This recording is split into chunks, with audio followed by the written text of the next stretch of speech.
Hello and welcome to Emergency R, where the goal is to get you going with your data as fast as possible.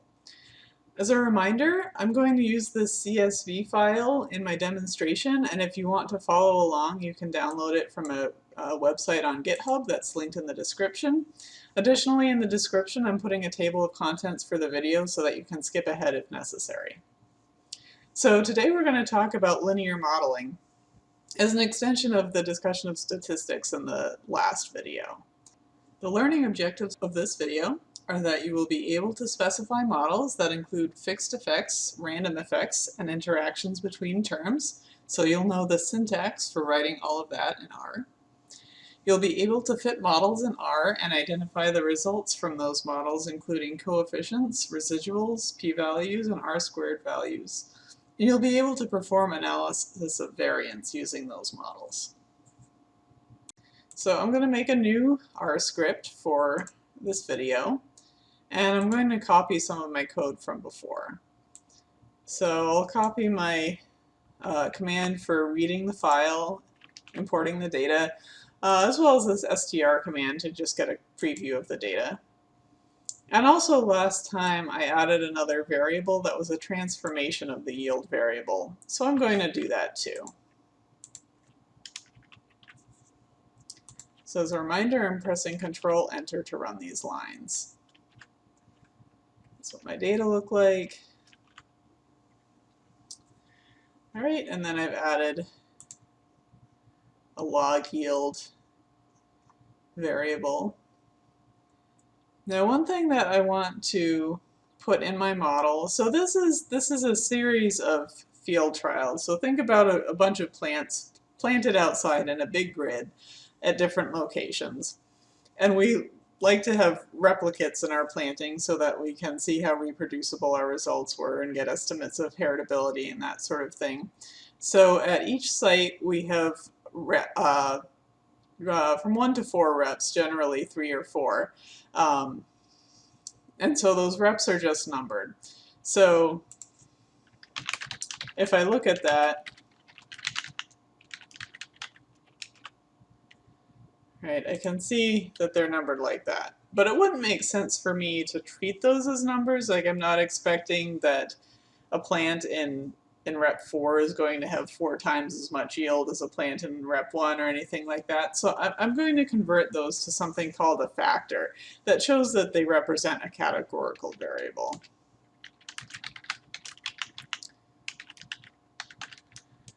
Right, so I'm typing in the name of the column I want to modify. Then I'm making my arrow operator with a less than sign and a minus sign to put something else into it. And then as dot factor, and then the same column. So this is going to replace what's in there. So if I do that, now I see that rep is a factor. It has 4 levels. That's good. That's what I would want. Right, and so now it's not going to be treated as a number anymore. And you might notice that some of our others, like loc for location, are not factors, they're character strings, but that's okay because they get turned into factors on the fly when we use them in linear regression, so that's okay.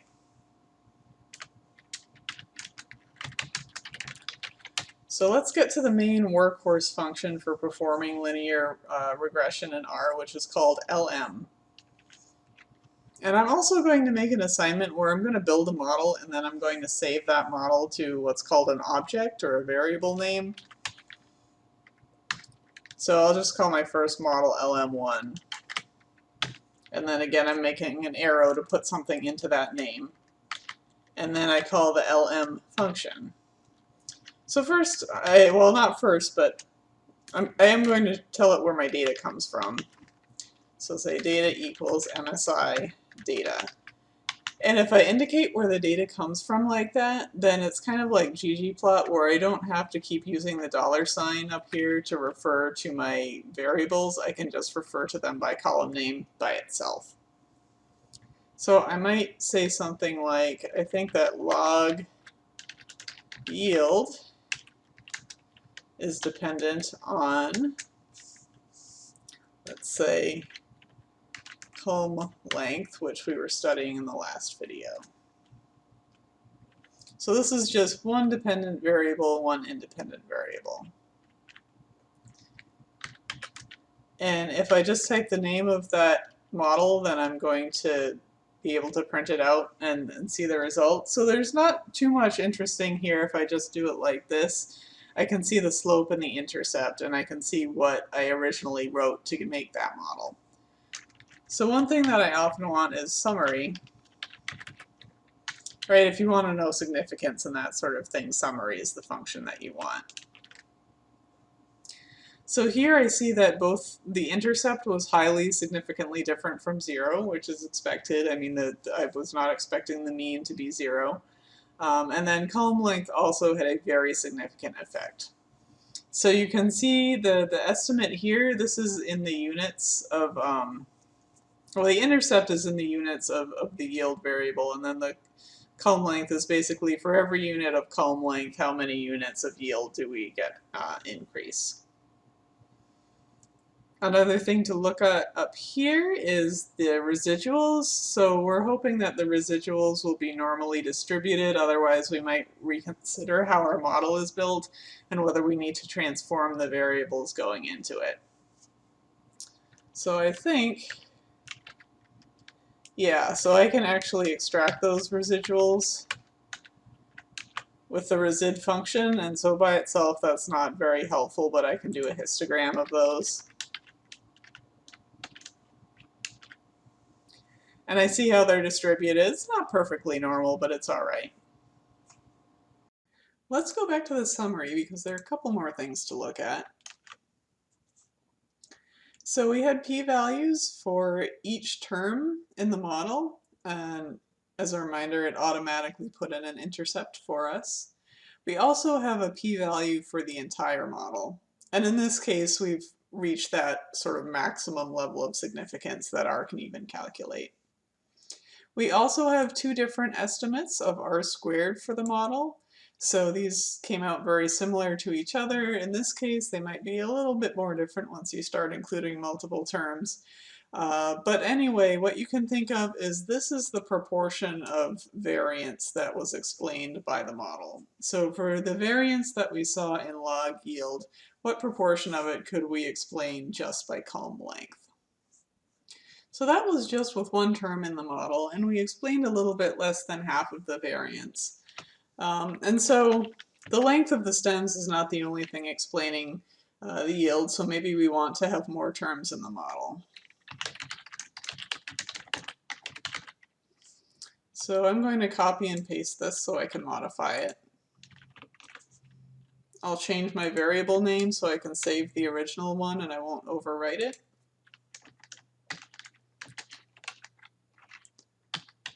And so I had another variable called CCirc, and I'm putting that in there because I know ahead of time. I'm familiar with this data set and I know that that one explains yield pretty well. So that's if we squish the whole plant together and measure the circumference of it, how big is that? So I can take a look at that one.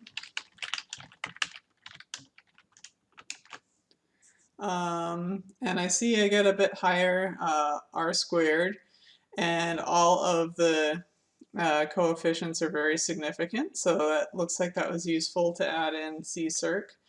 And I can take a look at my residuals.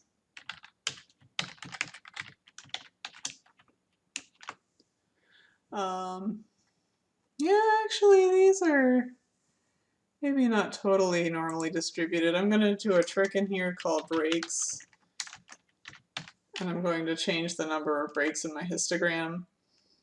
Yeah, so that's a little bit to one side. I'm looking at that because I don't think that CCirc itself is normally distributed.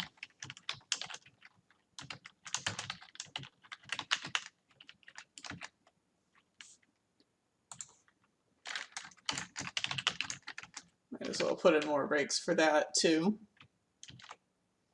Yeah, so that one is a bit skewed to one side. So I could also try this if I log transformed that. In fact, let me make that another model and then I can quickly go back and compare and see how that affected things. So before for yield, I actually made a transformed variable that I kept in my data frame because I knew that I was going to use it a lot. But it's also just fine to transform the data right within the formula like this. Right, I'll call this one LM3 so I don't overwrite LM2. Right, and then so before I had explained 64% of the variance. With this one, I actually do better. I explain 77% of the variance. So it was worthwhile to transform the compressed circumference. And maybe I'll take a look at the residuals and see if I did any better with getting those to be normal. Yeah, that looks like, I mean, it's not perfectly normal, but it looks like that distribution is pretty well centered around 0. Versus if I look at this one, it's a little bit skewed to the left. So that's what I get for transforming that variable. Okay, now I'd like you to pause the video for a few minutes and try out what you've learned. So maybe try building some models with some of the other variables in this data set. And if you want a more specific suggestion, perhaps try making the dependent variable be the untransformed yield rather than the log transformed yield, and see how that affects the distribution of your residuals. Okay, welcome back. So if you tried using untransformed yield as your dependent variable, you probably saw that the residuals had some extreme outliers. They were very, very skewed. So now I have two terms in my model, and the model assumes they have independent effects on the yield. But what if I think that it's some synergistic combination of column length and compressed circumference that are impacting the yield? So I'll change this model to indicate that it should have an interaction effect.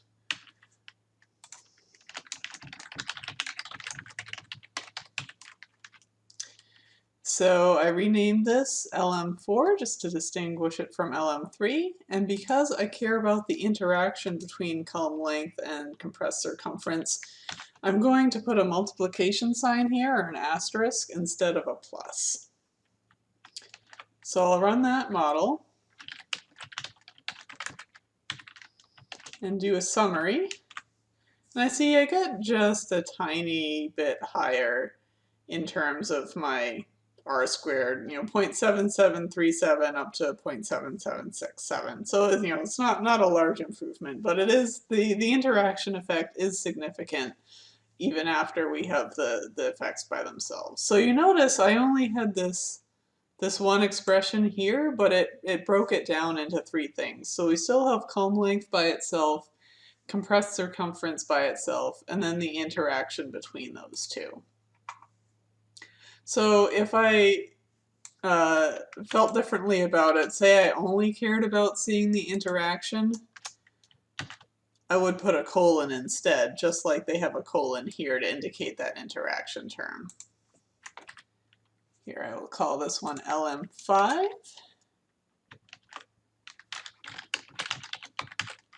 And look at the summary.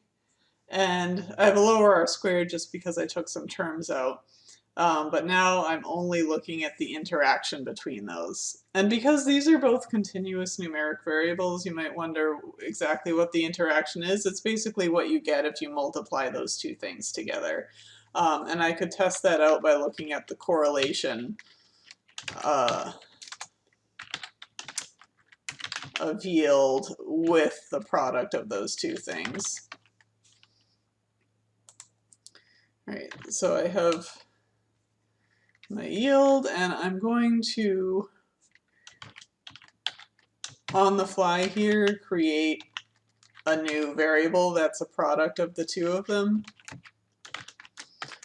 So this here I'm using an asterisk to just say I want to multiply things together, which is what it normally means in R, versus if you put it into a formula, it means something a little bit different, where it's saying I want these terms by themselves and I want them multiplied together.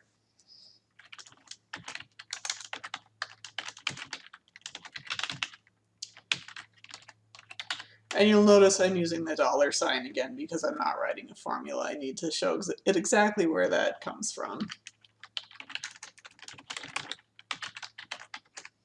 And I'm setting my use argument so that I won't get missing data back because there was some missing data in there, and that will be ignored. So, oh, that's the Pearson's correlation coefficient, and if I square it, I get r squared. So if I do that, 0.6827, and that is the same as the r squared for the model. So that just demonstrates that it really is, if you do interaction between these two terms, what it's doing is it's multiplying them together. So far I've just been showing numeric terms, but you can also use categorical terms.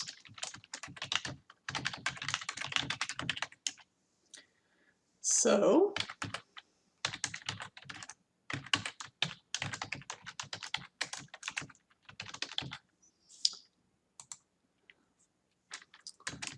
let's say I want to include location, and as you'll recall,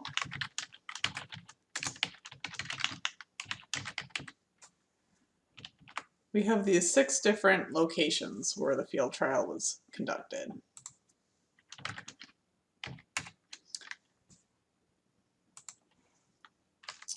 And I need to still specify that the data comes from MSI data.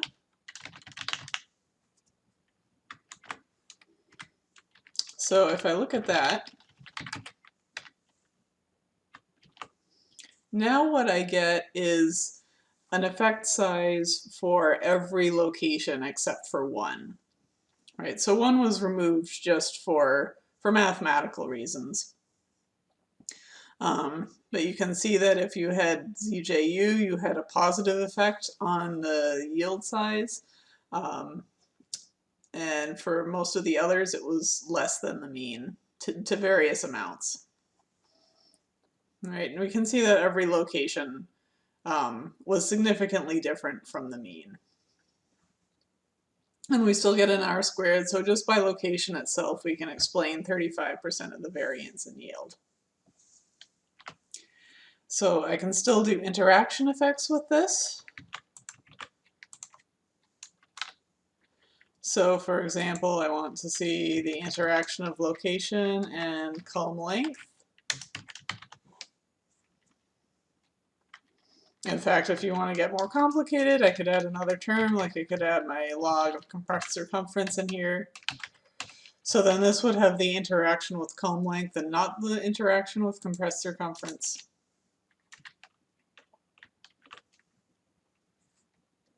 Oh, I added an extra C, so it said CCC circ not found. So if something is not found, it usually means you misspelled it. So I had an extra C there.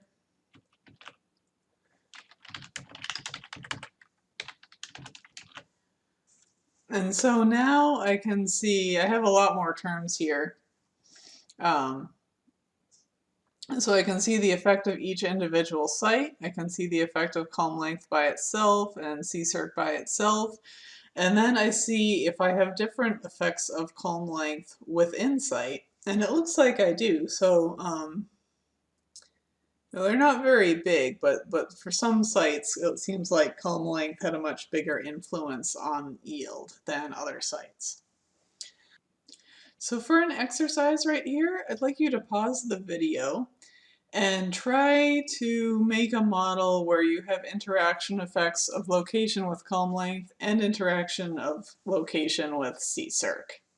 So pause the video for a few minutes and try that out. Or if you're working with your own data, spend a few minutes playing around with your own data.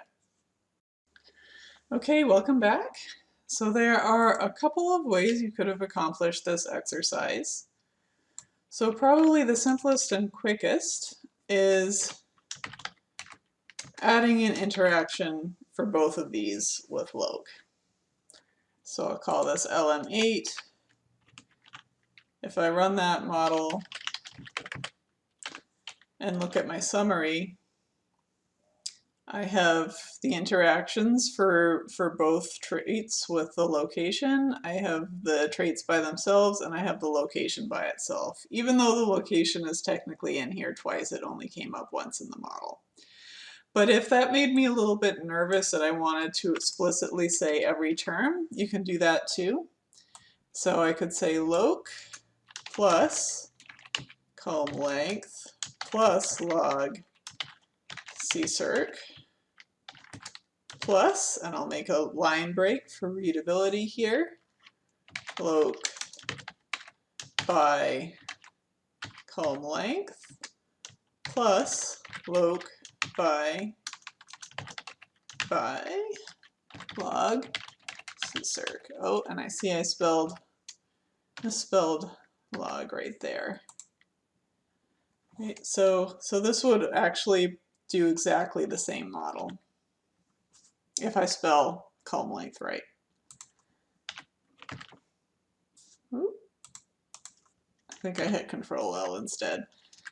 So we'll look at the existing one, then we'll run the new one.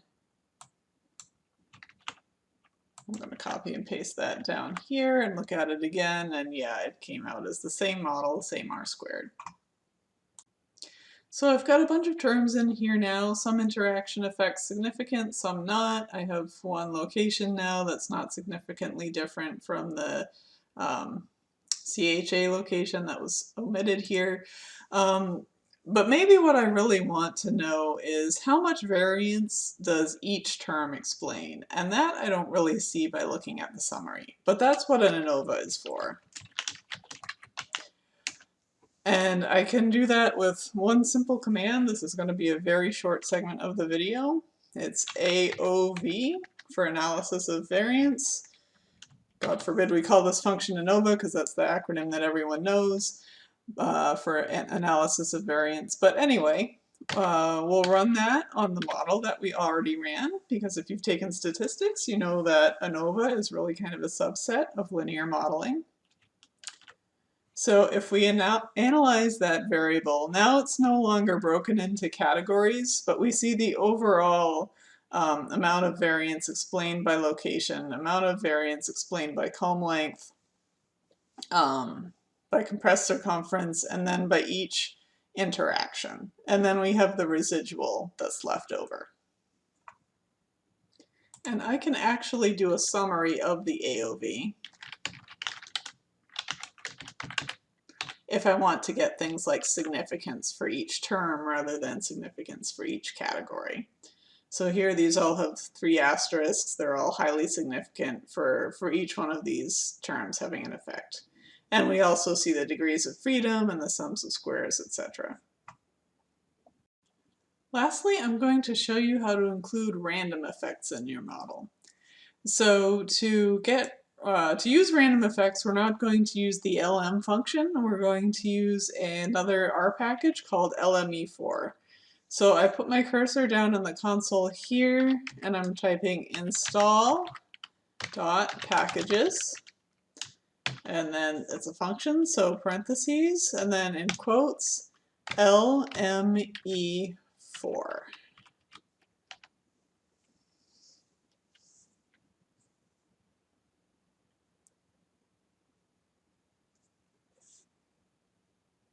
And we'll, yep, no, now that's installed, so I will also load it with library. I didn't put the install instruction into my script because I know once I install it once, I don't need to install it again, but I will need to run the library function again if I ever rerun this script. So I will use library to load that package. And then the function that we want is called Elmer, L-M-E-R. So look at the help page for that. So that's linear mixed effects model. So you can have a mixture of fixed and random effects in here. And so the reason I'm interested in random effects in this data set, so in earlier examples I was using location as a fixed effects, but that's not totally appropriate because My locations were chosen because that's where I had colleagues who were willing to run a field trial and collaborate. And I can assume that those are a random subset of all possible locations where I might want to, or where anyone might want to potentially grow this plant. So that's what makes it a random effect. If you were doing something in the lab and you had sort of a treatment and control group, that would be a fixed effect because that's something you're specifically controlling.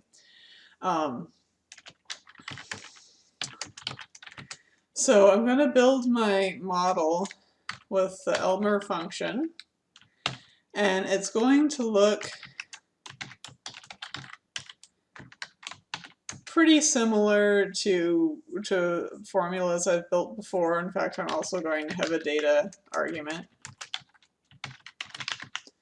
But what I'm going to put in if I want location to be a random effect, I'm going to put a 1 and then a pipe symbol and then the name of the effect.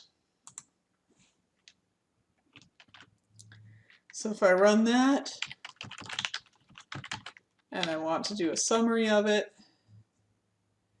then it tells me how much variance was explained by each random effect. In this case, I only had one random effect, and then how much residual there was.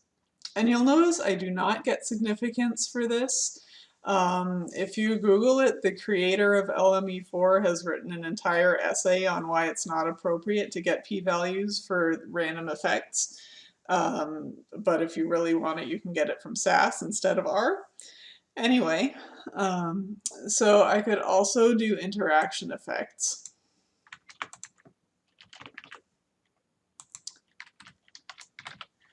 So one handy thing that we might want to do at the very beginning, I had you transform rep into a factor, and we haven't done anything with it yet.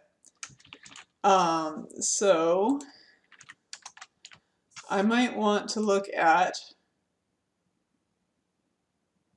ooh, I've done something really funny here. Let me just delete this and start over with it.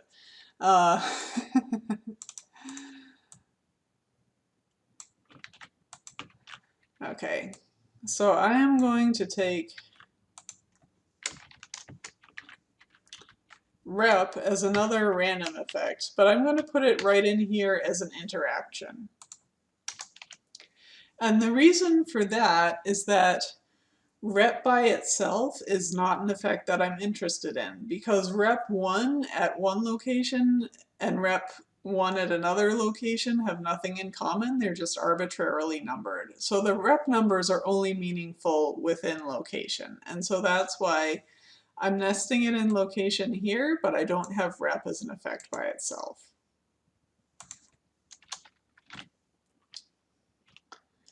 So I can take a look at that.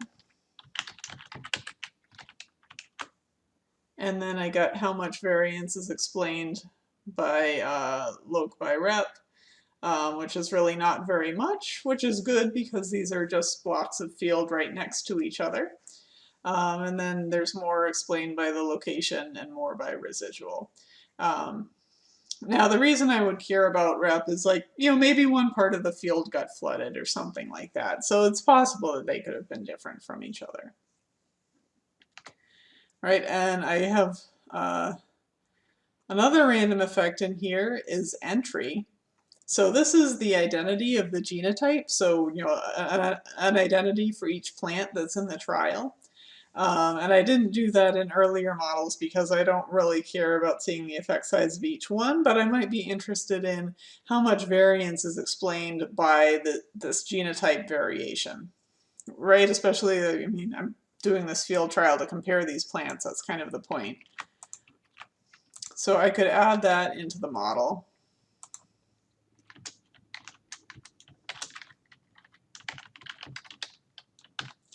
And in fact, if I'm doing quantitative genetics, I care about something called heritability. So I care about how consistently entry is performed well or performed poorly across locations.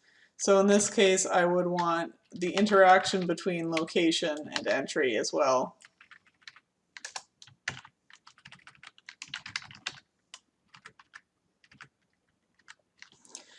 right, to see how much, as we would call it, genotype by environment effect we're getting.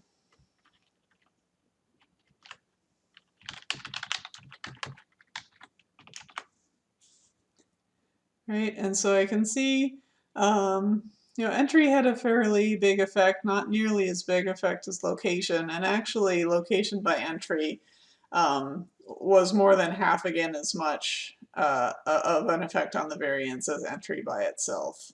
And both of those were a lot bigger than the effect of rep. So for a final exercise, I'd like you to turn this into a mixed effect model by also adding some of the fixed effects that we were using with LM. So you can still continue to use the LMER function, but add in, so put a plus and then put in a fixed effect and see what the output looks like. So I'm going to put some links to additional resources in the description so that if you want to know more details about linear modeling, both the concept and how you can do some more advanced things that I didn't cover, you can go to those resources to learn that.